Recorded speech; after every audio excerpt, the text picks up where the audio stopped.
We're going to share 6 tips on how to build the perfect round wooden epoxy table. So you probably did it wrong from that.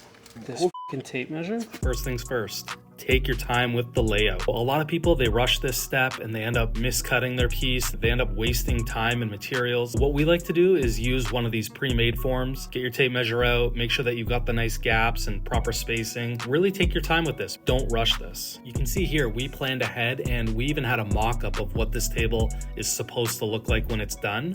We showed our customer this photo for approval, and now we're using it as our guide for placing these slabs perfectly in the form to make sure that we match up what the customer is expecting. This is a 42-inch form where our table is only 38 inches in diameter, but instead of building a 38-inch form, we went with the 42-inch, so we have about 4 inches of extra size here. And the idea with that is that we can move this around on the CNC and figure out exactly what we want this final circle to look like.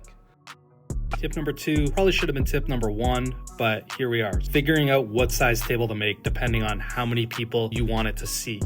This table that we're building is 38 inches in diameter. Basically, it's a 4-seater, or you could squeeze a 5th seat in there if you needed to for family gatherings. It's easiest just to use a size chart and figure out exactly what diameter table you need depending on how many people you want it to seat. Typically on a rectangle table, the recommended seat space per person is 20 to 24 inches. And with round tables, it's no different. Keep your seating arrangement in mind when selecting a round table size. Tip number 3, proper slab prep. Now, a lot of people, they rush this step because they're eager to just get into that pour and mix epoxy, but proper slab prep will go a long way. What we like to do is remove all the bark, but beyond the bark is a little layer, almost like a skin between the bark and the sapwood. The easiest way to remove all that is by sanding it off or using a wire brush. You want to expose all of the sapwood because down the road, that thin layer may break off from the tabletop and you end up with a multiple piece table and a customer calling you very upset. This black Tupelo is a little softer, so if we're doing some heavy sanding, the material will disappear pretty quick. Next, we're going to talk about using the right materials for your project. Let's start with the form. This pre-made form is made using HDPE, pretty sturdy and structural. If you try to build a round form, it's very difficult to get that perfect round shape, and leaks are almost guaranteed to happen. You'll probably notice that we have HDPE clamping blocks between our clamping cauls and our material. This helps because we normally flood our project, so the top layer of wood gets covered in epoxy. This HDPE will pop right off. The clamping cauls will not be stuck to your workpiece. Next up, let's talk about the epoxy we're going to use.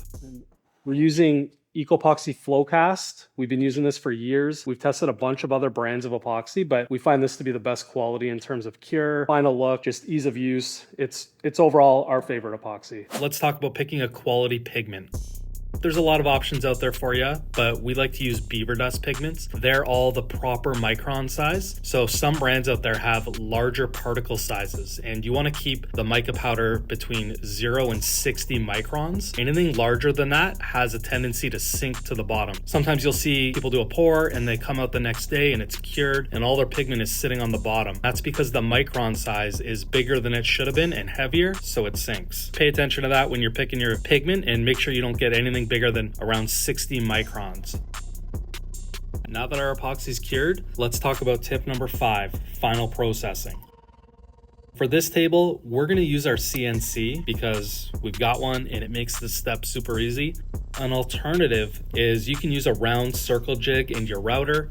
That's probably the next best way if you don't have a big CNC in your shop to accommodate a larger round table. Before we cut our round size, we're flattening this table down to about 1.5 inches. Then we're gonna set up our position to cut our round from this top. We offset the CNC cutting path slightly since we had an oversized form, which allowed us to include some of the finer wood grain details that our customer preferred. If you're using a CNC, we recommend leaving hold down tabs so that they're easy enough to remove with an oscillating tool or a jigsaw. For tip number 6, we're gonna talk about finishing. This black Tupelo that we used on this table had a lot of punky and soft spots, so we're mixing up some Epoxy UV epoxy, and we're just going to do a flood coat to really soak into those soft spots and stabilize them. After that, we're going to sand up to 220 and apply Rubio Monocoat oil finish. An alternative is you could use the Epoxy UV epoxy and do a flood coat if you want that higher gloss look for your table. Let us know if you have any questions about the steps and processes that we took to build this table, and we'll be happy to answer them in the comments.